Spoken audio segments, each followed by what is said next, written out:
Bienvenue à vous, ce matin pour ce webinaire de présentation, de notre nouvel appel de proposition, pour le traitement des pneus hors d'usage. Quelques précisions d'abord, sur les modalités du webinaire. Il est enregistré, tous ceux qui pourront quitter plus tôt, qui pourront pas avoir accès à l'intégralité de la présentation, c'est enregistré, donc la vidéo, sera disponible, après, en suivant dans la journée à tous. Vous pourrez revoir ça au besoin.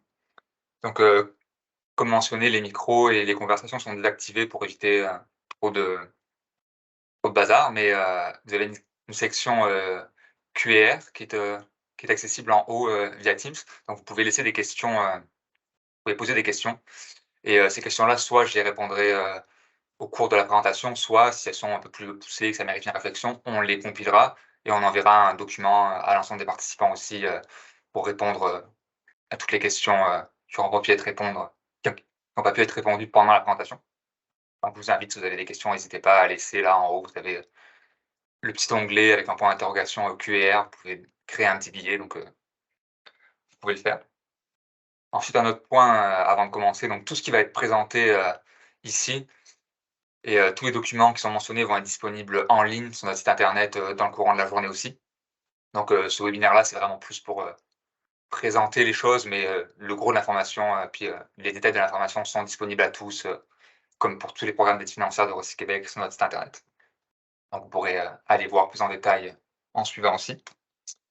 Et enfin, si jamais vous n'arrivez pas à poser des questions, via l'outil Teams ou pour poser des questions a posteriori ou pour toute communication dans le fond, puis pour envoyer vos dossiers, de demande qu'on verra plus tard, on vous invite à le faire via l'adresse courriel, APP, Recyc Québec. Donc l'adresse avec laquelle vous avez, reçu l'invitation pour ce webinaire-là.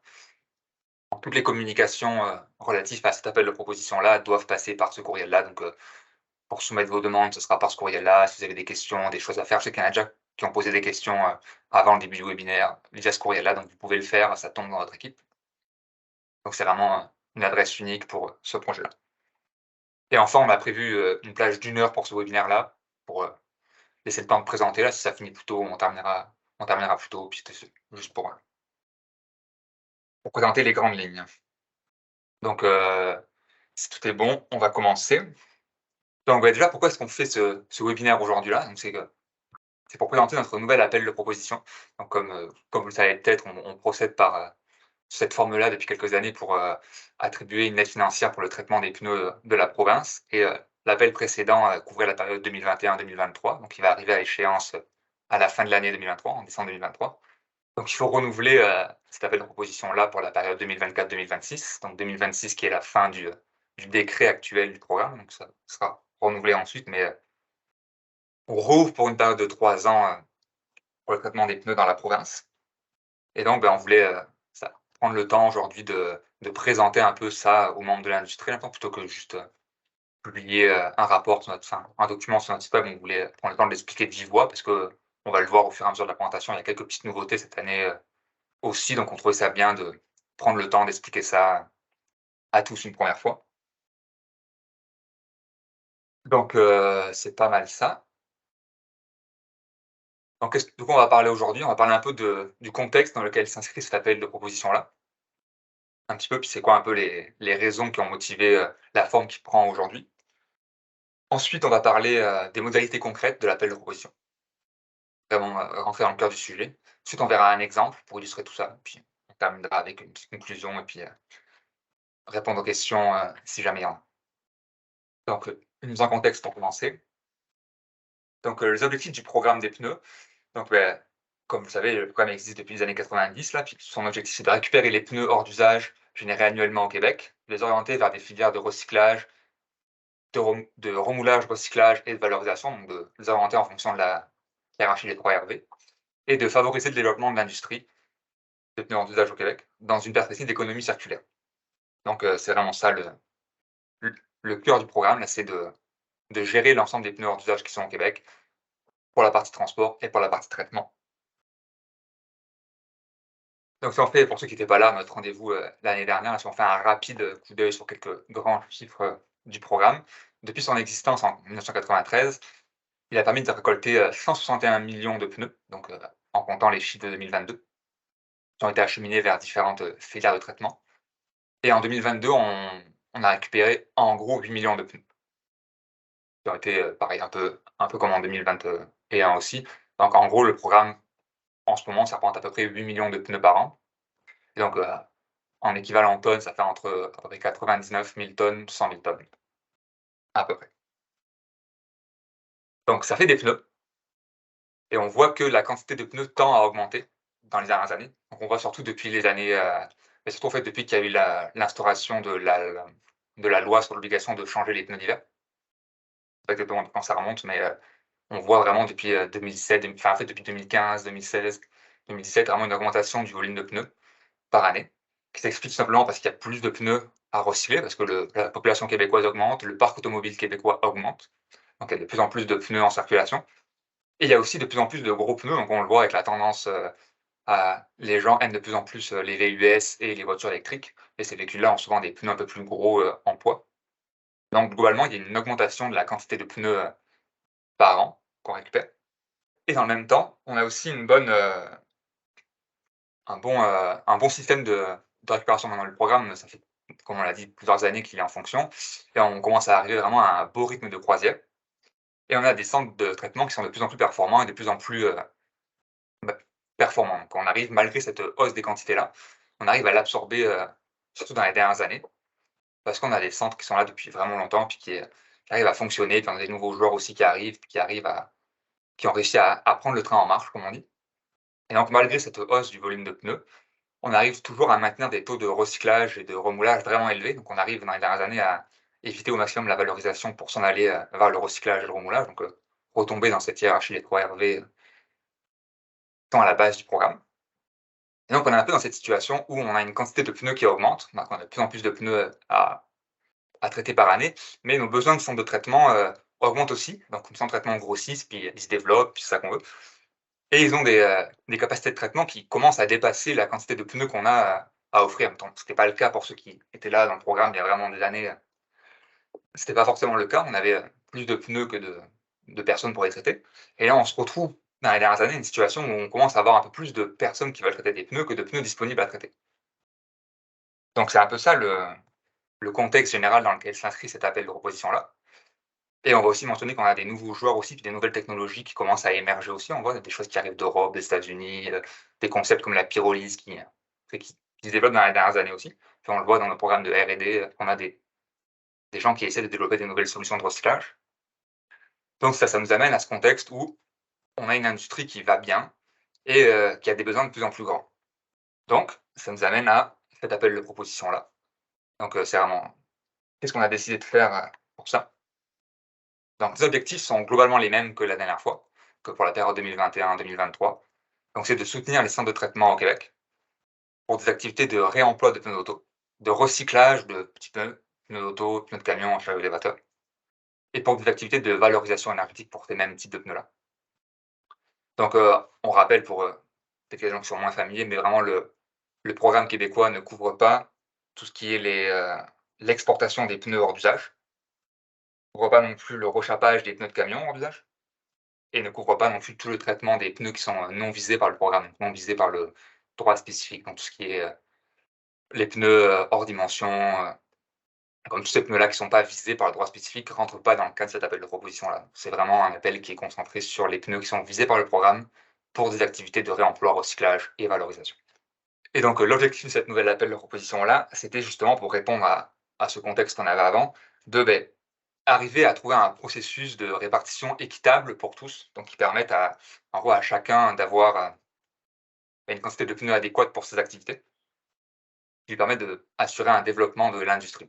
On voulait trouver cette balance entre, assurer nous, du côté de Roissy Québec, que l'industrie puisse continuer à grandir et qu'on puisse continuer à accueillir de nouveaux joueurs, puis qu'on puisse continuer à solidifier cette belle fondation qu'on a et permettre aux centres de traitement, sur une base plus individuelle, aussi de subvenir à leurs besoins, puis d'avoir suffisamment de quantité pour continuer à grossir et développer leur activité. On ne rentrera pas dans le détail des modalités administratives de l'appel de proposition, là, vous pourrez aller le voir dans le cadre normatif. C'est tout ce qui est vraiment les règles administratives de soumission, ce genre de choses-là, d'admissibilité, tout ça, c'est globalement les mêmes que que la période d'avant. Et tout a été écrit en détail dans le cadre normatif, il n'y a pas vraiment de grosses nouveautés de ce côté-là. le principe de dépôt des demandes est similaire aux années d'avant. Donc vous avez une liste de documents à fournir et puis, à compléter, un plan de traitement à fournir, puis il faut envoyer tout ça à notre adresse courriel.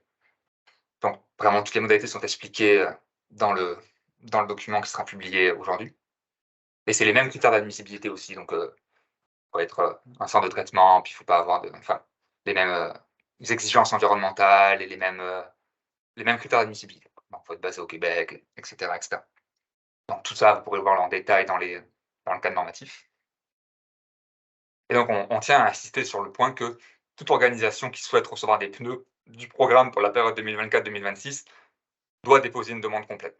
C'est vraiment, si vous êtes une organisation, vous représentez une organisation qui souhaite traiter des pneus qui sont visés par le programme, ça nous prend absolument, dans le cas de cet appel de proposition-là, un dossier complet en bonne et due forme qui nous a été envoyé avant la date du 30 juin 2023.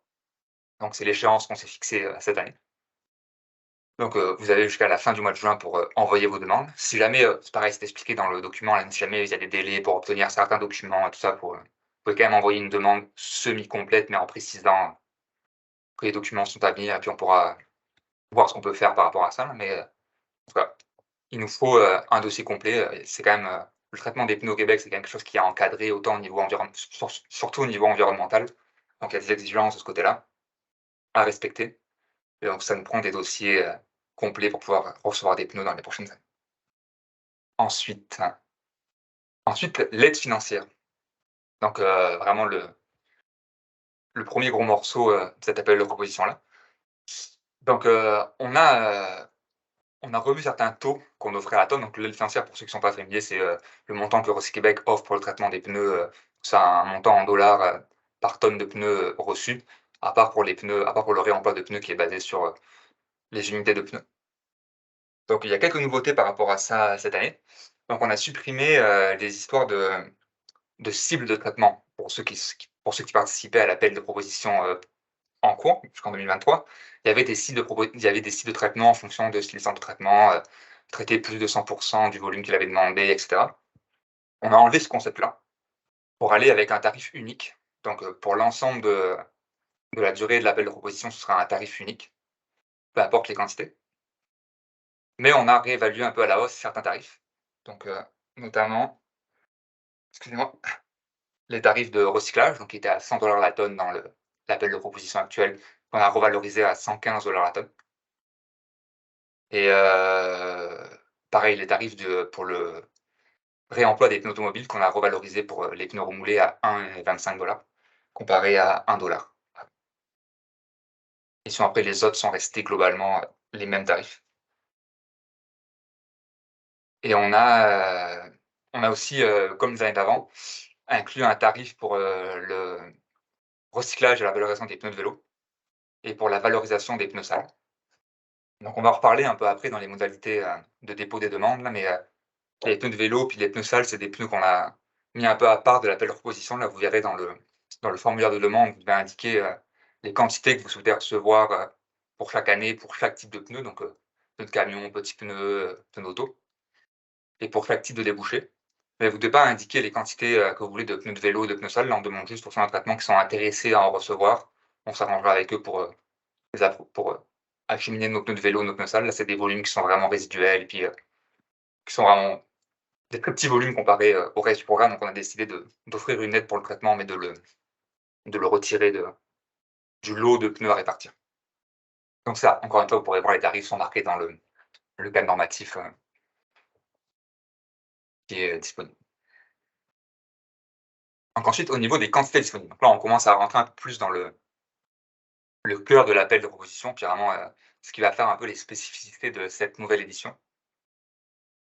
Donc, on a commencé par, pour présenter un peu la mécanique là, par estimer les quantités qu'on pensait qu'il allait y avoir pour le programme dans les 3 prochaines années.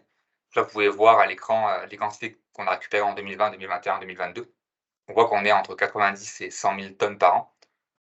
Sachant qu'on approche, ça fait 2 ans qu'on est, vraiment proche de 100 000 tonnes par année.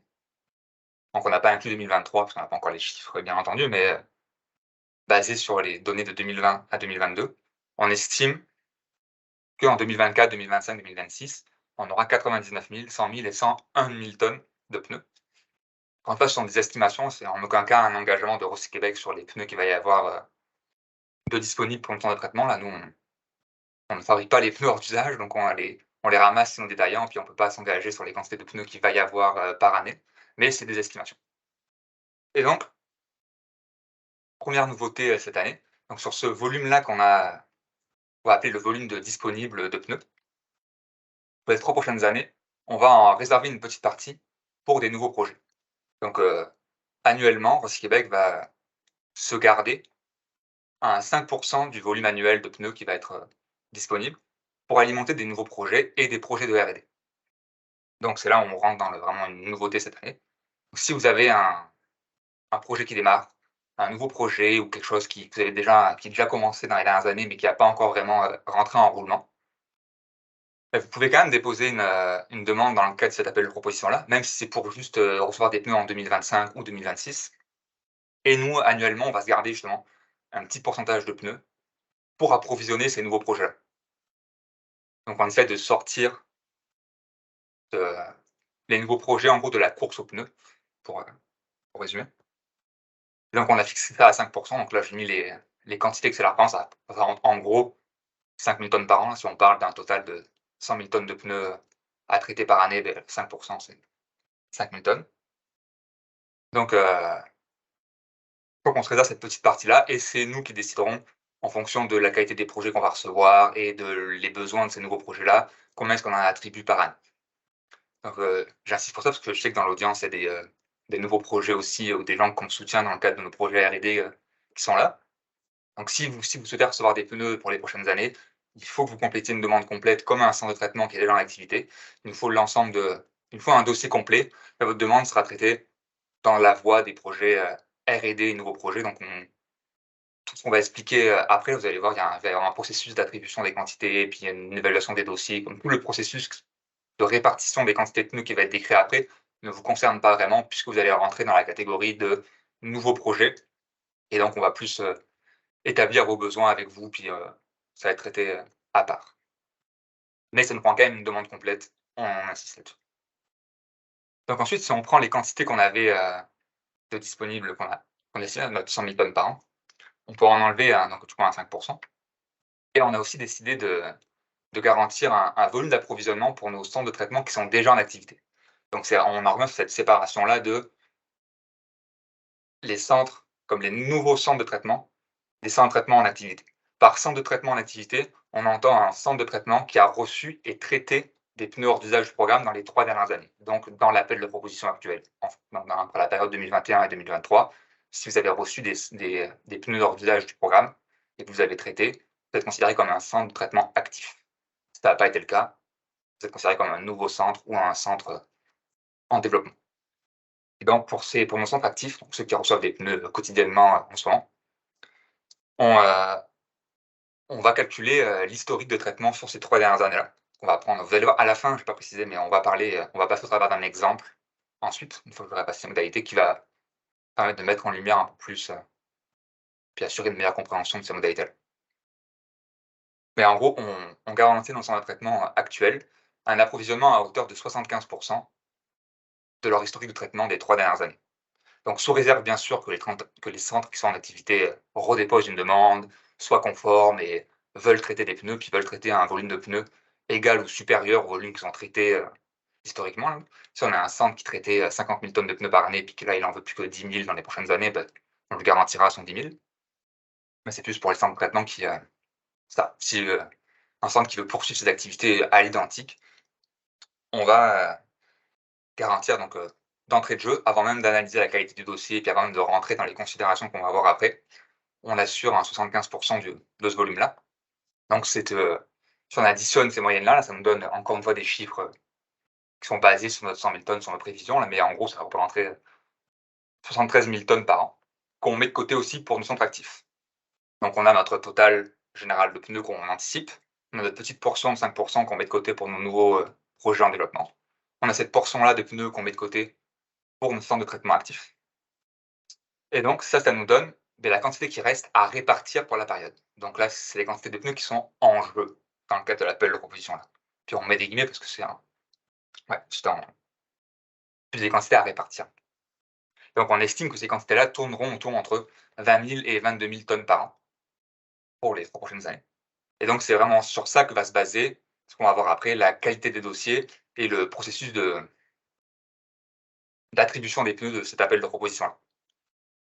Donc c'est vraiment cette quantité-là de pneus qui va rester, à répartir en fonction des do des dossiers reçus, et cette répartition-là va se faire sur la qualité des dossiers reçus. Donc c'est vraiment là, on va vous demander, vous allez voir dans le cadre normatif, de soumettre donc, les documents de base là, donc les états financiers, les autorisations environnementales et tout ça. Ça, c'est pour l'admissibilité à participer à l'appel de proposition. Donc c'est comme les documents de base, et après vous allez devoir fournir un certain nombre d'informations, comme un plan de traitement, ce genre de choses-là.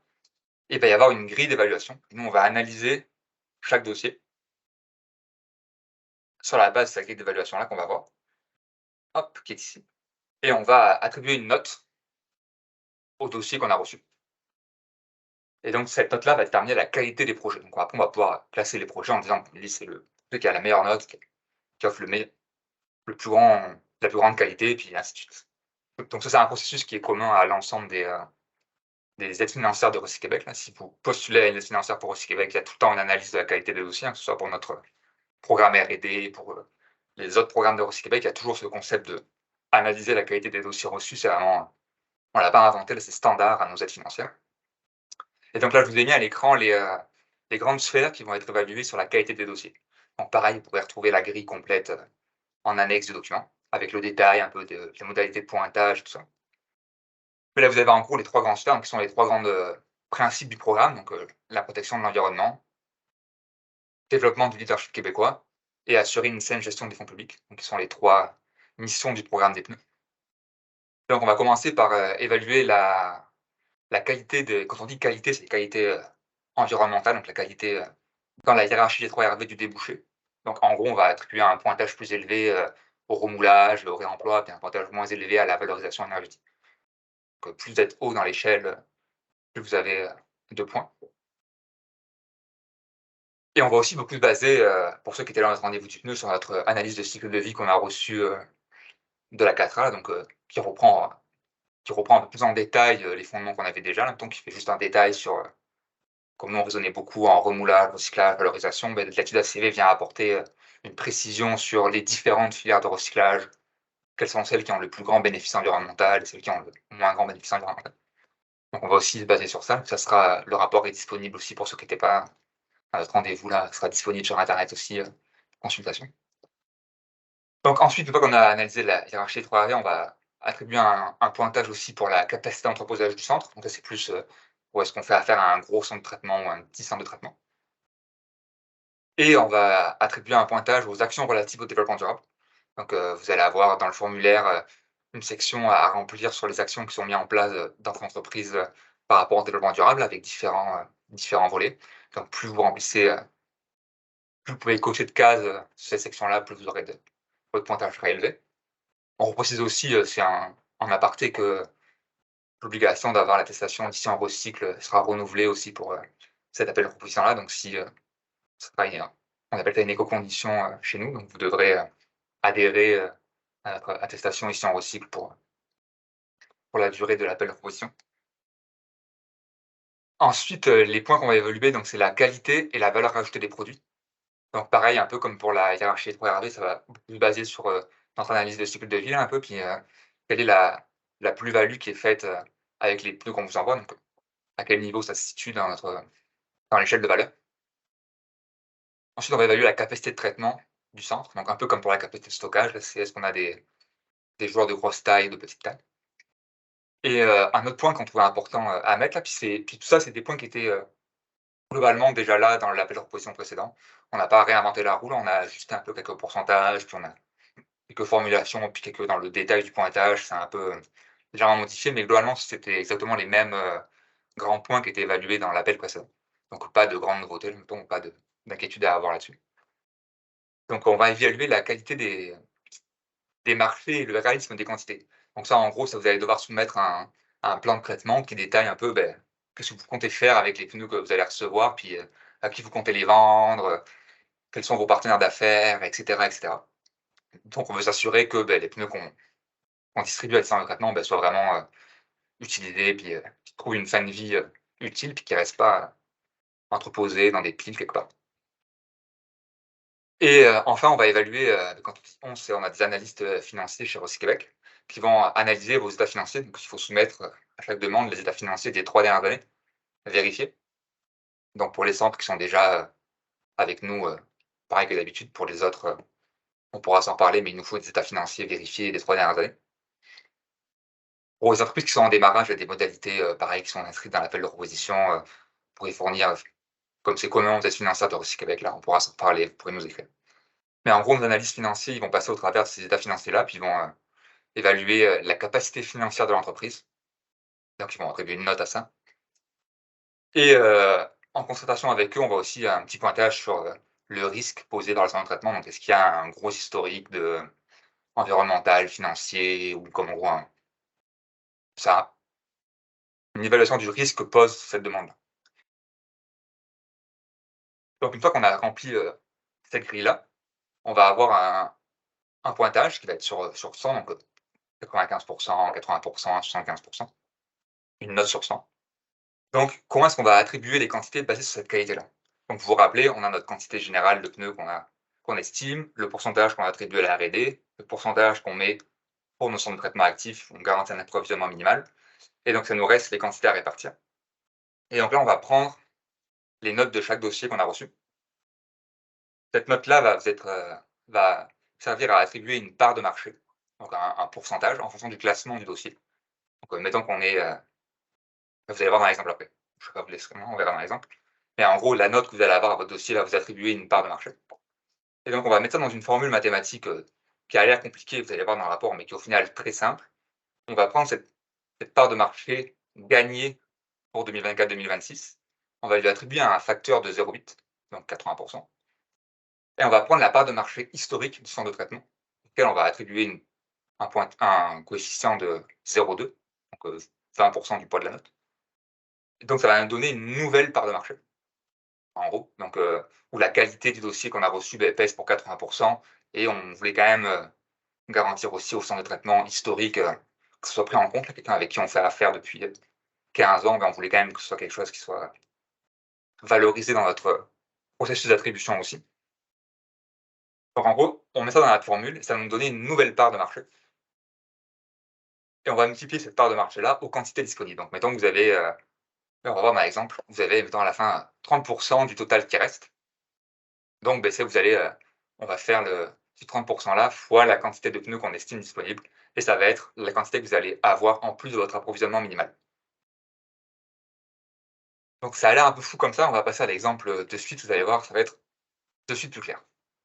Donc si on prend un exemple fictif, donc il n'y a vraiment aucune, c'est fictif, hein, il n'y a aucune inspiration de la réalité derrière, c'est des chiffres jetés au hasard complètement.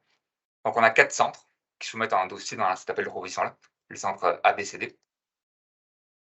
Et ces 4 centres-là, ils ont l'historique de traitement suivant. Donc si on a fait la moyenne de leur traitement sur les 4 dernières années, on voit que le centre A, c'est notre plus gros joueur qui traite 32 000 tonnes par an. Et après, on a un centre moyen, un centre B qui traite 18 000 tonnes. Et les centres C et D qui ont un volume équivalent, qui sont des petits centres qui traitent 10 000 tonnes chacun. Donc ce tonnage-là correspond à des parts de marché. Donc, le centre A traite 45% des pneus du programme, puis le centre B 25% et les deux autres 15%.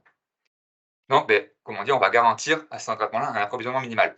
Donc on prend le centre A qui traitait, mettons, 32 850 tonnes de pneus par an. On multiplie ça par 75%, ça nous donne 24 000 tonnes. On fait la même mécanique pour le centre B, le centre C, le centre D. Et donc ça nous donne pour l'ensemble de ces 4 centres-là un approvisionnement minimum de 54 000 tonnes. Donc si les centres A, B, C, D ont soumis une demande complète, donc tout est conforme, ils ont leur autorisation environnementale, les états financiers sont bons, tout est là, et ils traitaient des pneus dans les dernières années du programme, ils se doivent automatiquement garantir un 75% de leur approvisionnement passé. Donc, si on prend nos calculs, donc là, on reprend les mêmes chiffres qu'on avait tout à l'heure. Donc, notre 74 000 tonnes, c'est les quantités qu'on estime disponibles. Donc, on s'en est réservé un pourcentage. Donc ça, 74 000 tonnes, juste pour être clair, c'est un exemple fictif. Donc, on parlait de 100 000 tonnes par an tout à l'heure. Là, on a juste pris le volume de pneus d'auto. Mais en gros, c'est la même chose, en même temps, c'est le volume que Roissy-Québec anticipe de pneus qu'il va y avoir par année. Donc à ça, on en réserve de côté 5 pour nos nouveaux projets et nos nouveaux jeux. Donc ça nous laisse 70 000 tonnes pour nos centres de traitement. Donc là, on a le volume qu'on réserve à nos centres de traitement, donc qui vient s'enlever de ce 70 000. Et donc ça nous reste un 15 000 tonnes à répartir. Donc c'est ce 15 000 tonnes-là qui va être réparti selon la qualité des dossiers. Donc là, on prend nos centres A, B, C, D et on évalue leurs dossiers. On les passe dans la moulinette d'évaluation. Et donc ça nous donne une note de dossier à la fin. Et donc là, on voit le résultat de l'exemple, où on a nos 4 centres. On a, ça marche si je fais ça, vous allez peut-être voir mon pointeur laser. On a ici donc leur historique de traitement, combien ils ont traité dans les dernières années, avec la part de marché qu'ils ont. C'est la première slide qu'on a vue dans l'exemple. Donc c'est historiquement le pourcentage des pneus du programme du traité. Donc là, on a l'approvisionnement minimum qui leur est garanti. Et ça, on a leur note de dossier. Donc là, c'est après évaluation de la grille qu'on a vue tout à l'heure. Donc protection de l'environnement, l'aspect financier, l'aspect des débouchés, des marchés, tout ça.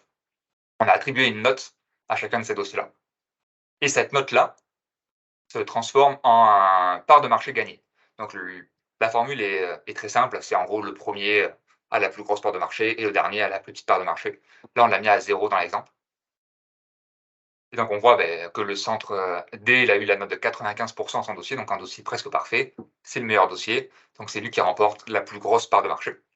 Et ainsi de suite. On voit que le centre A, il a la plus petite note, 75%, donc c'est lui qui a la part de marché la plus petite. Et donc on multiplie ces pourcentages-là à la quantité de pneus qui étaient disponibles, donc nos 15 000 tonnes qu'on avait mis, qui étaient à gagner, donc qui est le 15 000 qu'il y a ici. Et donc chaque centre se voit attribuer une quantité en fonction de la part de marché qu'il a gagnée. Et donc, si on prend ce volume qu'il a gagné, qu'on l'ajoute à son approvisionnement minimal qu'on lui avait garanti, ça lui donne son volume total qu'il a gagné. Donc là, on l'a fait juste pour une année dans l'exemple, mais ça nous donne ici le volume total qu'il a gagné pour cette année-là. Et donc, celle-là, on a mis pour l'exemple la nouvelle part de marché qu'il a. Donc, pour illustrer, mettons, on avait le centre A qui, historiquement, était 45% des pneus du programme, mais qui, dans cet appel de proposition-là, a une qualité de dossier la plus faible. Donc, pour les raisons qu'on a vues avant dans la grille, qui a la note la plus faible, donc sa part de marché baisse. Parce que il traitait 45% des pneus, maintenant il se retrouve à traiter que 37% des pneus, parce qu'on a d'autres joueurs qui ont fait qui ont démontré la qualité de leur dossier, donc comme par exemple le centre D, donc qui traitait 15% des pneus historiquement, mais qui a vraiment un très bon dossier, donc qui a gagné proportionnellement une plus grosse part de marché. Donc là, on voit qu'il est passé de traiter avant 15% des pneus à 21% des pneus. Donc il y a vraiment cet accent sur la qualité des dossiers. C'est quelque chose qu'on a déjà mentionné à nos partenaires actuels, puis on veut s'en aller dans cette direction-là, de mettre en avant les centres qui font des efforts, puis qui sont dynamiques, puis qui mettent en œuvre des initiatives. Donc là, on voit voilà, un centre qui a une bonne qualité de dossier, voit sa part de marché grandir. Donc les autres centres historiques sont là, ils ont quand même un volume qui reste. Le centre A est toujours le plus gros centre de traitement en vigueur, mais les autres centres progressent aussi, puis il y a cette possibilité-là de, si le dossier est bon, de voir sa part de marché progresser. Donc c'est ça pour l'exemple. Cet exemple-là, il sera aussi détaillé à la fin en annexe du cadre normatif, donc vous pourrez vraiment le voir en détail avec les formules expliquées et puis vraiment y passer au travers. Puis c'est pour ça qu'on voulait prendre le temps de le présenter un peu de vive voix, parce qu'il y a cette mécanique de calcul qui est un peu nouvelle, qui n'était pas là les années d'avant. Donc on trouvait ça intéressant quand même de prendre le temps de passer au travers de ça, pour pas créer une surprise trop grosse. Et donc on arrive vers la fin, on arrive à la fin de la présentation. Donc quelques rappels pour terminer. Donc je rappelle que tous les documents sont disponibles en ligne, donc c'est vraiment, c'était un petit bonus, ce webinaire, pour présenter les choses, mais le cœur de l'information est en ligne dans notre cadre normatif. Donc vous pourrez vraiment tout retrouver en détail dedans. On met l'accent sur le fait qu'on veut recevoir des dossiers complets le plus possible. Donc si possible, il y a des listes de contrôle de documents qui sont dans nos formulaires, donc essayez de faire en sorte de tout soumettre les bons documents d'un coup. Et si les documents peuvent pas être là pour X ou X raison, en faire mention et pas omission. De souligner le fait que il nous manque ce document-là pour telle raison, il va venir à telle date. Ensuite, quelque chose que je n'ai pas précisé, mais donc toute la formule d'attribution, qui se passe là, on veut recevoir juste un seul dossier par centre de traitement. Donc c'est pas la peine de soumettre si vous voulez des pneus de camion et des pneus d'auto, c'est pas la peine de remplir 2 formulaires et d'envoyer 2 fois vos états financiers et puis de soumettre 2 demandes. On veut une seule demande par centre de traitement et vous allez voir, le formulaire est ainsi fait que vous pourrez indiquer les quantités que vous voulez pour les 4 grands types de pneus qu'on a définis au programme, donc les pneus d'auto, les pneus de camion, les petits pneus et les pneus de chariot. Donc on va avoir, ces 4 lots-là. Donc ce processus de calcul qu'on a vu là avec, la qualité de dossier, puis la formule de calcul va être appliquée pour chacun des 4 lots. Donc on va recevoir vos documents, on va analyser votre dossier, on va prendre cette note-là, puis la formule qu'on a d'attribution, puis on va appliquer cette formule-là aux quantités de pneus d'auto, aux quantités de pneus de camion, de petits pneus et de pneus de chariot. Donc c'est vraiment 4 lots en fait, comme, un seul dossier, mais pour 4 lots de pneus. Et donc comme mentionné, les pneus de vélo et de pneus sales sont pas considérés comme des lots, c'est des bonus à part. Donc c'est ça, on tient juste, un seul dossier par centre de traitement, s'il vous plaît. Et une adresse de courriel unique. Donc je rappelle, l'adresse app@recyquebec.gouv.ca, que vous pourrez, envoyer vos dossiers par cette adresse-là, puis, toutes les communications doivent passer par là. Et enfin, de déposer vos demandes avant le 30 juin, c'est important. Donc c'est le principe d'appel de proposition de Recyquebec. Là, c'est pareil pour tous les appels de proposition de Recyquebec, c'est vraiment, ouverture pour une durée limitée avec une date de remise et tous les dossiers doivent être remis à cette date-là et l'analyse des dossiers se fait, d'un coup, mettons, à l'inverse de notre programme R&D, par exemple, où là, c'est au fil de l'eau. Donc vous pouvez envoyer des demandes quand vous voulez jusqu'à l'expiration du programme. Là, c'est un appel de proposition, c'est vraiment, on ouvre pour une période limitée, on reçoit tous les dossiers, on ferme, on analyse et on donne les résultats. Et donc, pour donner un peu une idée des échéances, on veut recevoir les demandes avant le 30 juin pour en faire l'analyse, durant l'été. Donc il y a les délais qui sont indiqués, précisément dans les documents, mais on va en faire l'analyse durant l'été, compléter les dossiers, poser les questions qu'il faut, pour après, établir les conventions d'aide financière, durant l'automne pour commencer l'approvisionnement, de pneus en janvier 2024, puisque c'est la fin de la période. Donc on s'y prend quand même assez d'avance, mais il faut savoir que le temps passe vite et on veut pas rusher au mois de décembre avant les fêtes, signer des contrats et des conventions, mettons, on veut s'y prendre un peu à l'avance. Donc c'est pour ça qu'on se prend l'été pour analyser le dossier, puis, essayer de boucler les processus de convention à l'automne pour, démarrer sereinement, en janvier. Donc c'est pas mal ça. Ça fait le tour, pour moi. Donc, si vous avez des questions, vous pouvez les laisser, encore une fois dans les questions et réponses. Je vais laisser la rencontre, ouverte pour encore, vu qu'on avait prévu 1 heure, pour encore, un bon 5-10 minutes là, mettons. Si jamais il y a des questions qui vous viennent après ou que vous voulez un peu de temps pour la formuler ou juste pour trouver le bouton, je vais laisser la rencontre ouverte, donc vous pouvez poser vos questions dans le Q&R encore là. Et puis, c'est pas mal ça, pour là.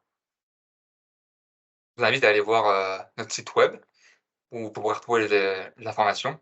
Donc pour ceux qui ne sont pas familiers, vous allez voir, il y a un vous allez dans, je sais pas si je peux ouais, vous allez dans la section, organismes, puis vous allez voir, le lien appel de proposition, puis ça va être, le premier qui va sortir, en haut de la liste et probablement que je vais faire un envoi, dans la journée là avec, l'ensemble des documents, puis le lien pour y accéder à tous les participants du webinaire là, pour être sûr que chacun l'ait bien reçu, que tous ceux qui ont participé au webinaire aient bien reçu les documents. Donc, vous recevrez probablement les documents dans la journée. Mais allez voir quand même sur internet si jamais, pour être sûr. Et puis, c'est tout pour moi. Donc, comme mentionné, la rencontre va rester ouverte encore 5 minutes si vous voulez poser des questions par écrit dans la section Q&R. Vous pouvez nous écrire par courriel et puis, je vous remercie d'avoir pris le temps, de d'avoir pris le temps, d'être avec nous ce matin. On voulait faire ça pour justement, faciliter la compréhension par l'industrie, puis on est vraiment content de voir que nos centres de traitement sont là, les plusieurs petits, nouveaux, joueurs avec qui on discute aussi pour des projets de R&D sont là aussi, donc on est vraiment content de voir que nos centres de traitement ont répondu à l'appel et qu'ils sont là pour ce petit événement qu'on organise. Donc, je vais en rester là pour moi, puis je vous souhaite une bonne journée, puis un bon week-end et puis, on se reparle pour la suite des choses, prochainement. Donc, la rencontre reste ouverte, je vais couper ma caméra et mon micro, mais vous pouvez, pour les 5 prochaines minutes, laisser des questions si jamais, vous en avez. Voilà, merci beaucoup. Bonne journée.